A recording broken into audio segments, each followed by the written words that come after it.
Boom! It's a Sony PS2 controller. Just an interesting little midweek video here. I found that this PS2 controller that I replaced the thumbstick covers on for some little silicone ones off eBay, I found that not all the buttons work on it, so I thought we'd just take it apart. And there's sort of 6 screws that hold it in. It's not too difficult to get apart, this isn't. Top one is good and rusty, so this might have had some moisture damage at one point. But yeah, nice and easy thing to get apart these are. Just use a small Phillips head screwdriver and take all the screws out and then pop the back cover off. The shoulder buttons can get a little sticky, but yeah, good and rusty that screw is.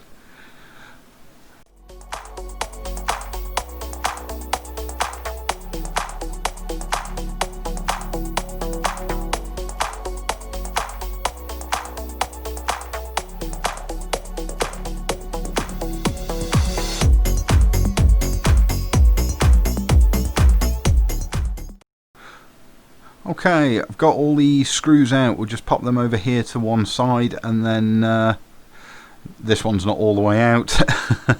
Then we just pop the clamshell off. Inside you've got the circuit board and the wire strain relief. Got clicky buttons. The big triggers, the R2 and L2 buttons, come off with the case. The other two stay in the front half of the clamshell. Good and clicky. Down here you've got the rumble motors. They're just half circles, so they create some vibration.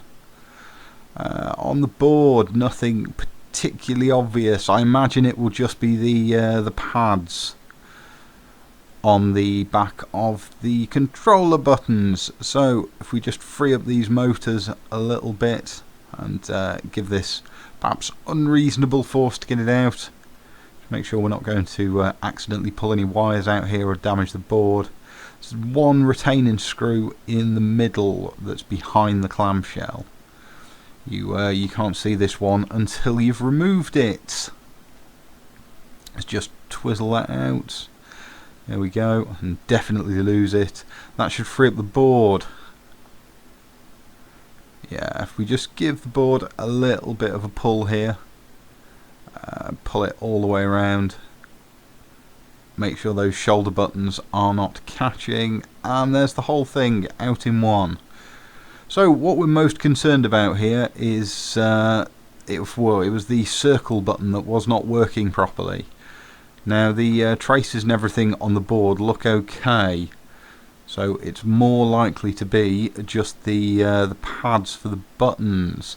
They're this conductive material, so if we get these out and we'll give them a clean. Now, you've got a couple of ways to do this. You can use the old Game Boy trick of putting some isopropyl alcohol on them, or you can just use one of these super cleaning wipes, which seem to work pretty well. Just get all the old gack and dust and rubbish off there. These are just made of a soft rubber, so you can flip them inside out, and then they've got this sort of thin coating of this dielectric material on them.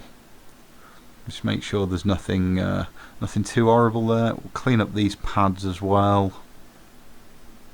Yeah, it's not too difficult to tear down one of these controllers. They can suffer a little bit though with not going back together properly if you don't take them out complete. Those pads cleaned up for both sets of buttons. Did I do this one? Yes, I did do this one. I'll just check it out and make sure these are okay. Don't know whether that's on camera at all. Pop them back in the clamshell, and then we can probably pop the board back in. Now the biggest challenge with getting board back in is getting everything lined up. Really should have taken this opportunity to completely replace those plastic analog sticks, but since I've just put the silicone caps on them, they work and look okay. I do like me a PS2 controller. There's just something very comfortable about them. Let's get this this top shoulder button in first. Just catches a little bit in the housing as it's trying to go in, so you've got to sort of bend it forward and slide it under a little bit, and then it just sits on a little pad at the top. These top bits are not micro switched, which is a shame because it would have been lovely if the PS2 controllers had microswitch triggers. Let's get the one for the other side in as well. Ooh, this one doesn't fancy it. There we go.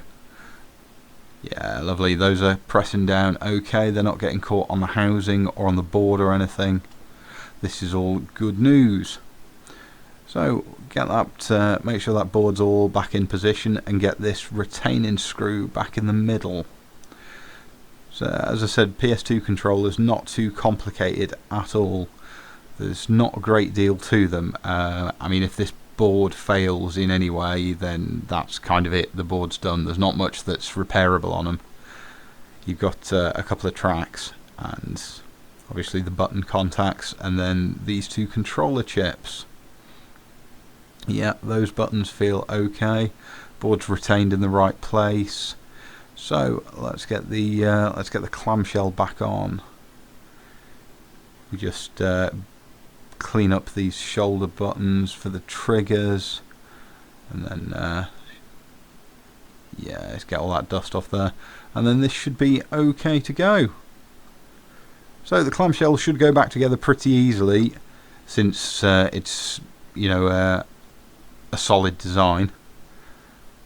Clip the back on, make sure it feels okay, and then we'll just put all these screws back in.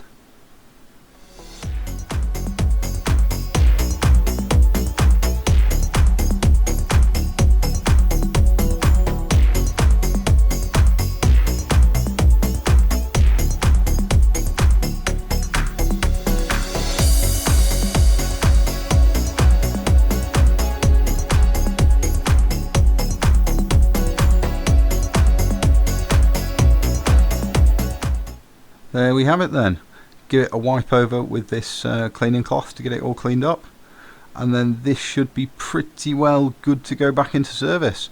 It's had a lot of years of use, this PS2 controller has, and it will do another few. Yeah, that seems to have resolved any button sticking. Everything works nicely. Cheers guys, bye bye. Subscribe for more videos.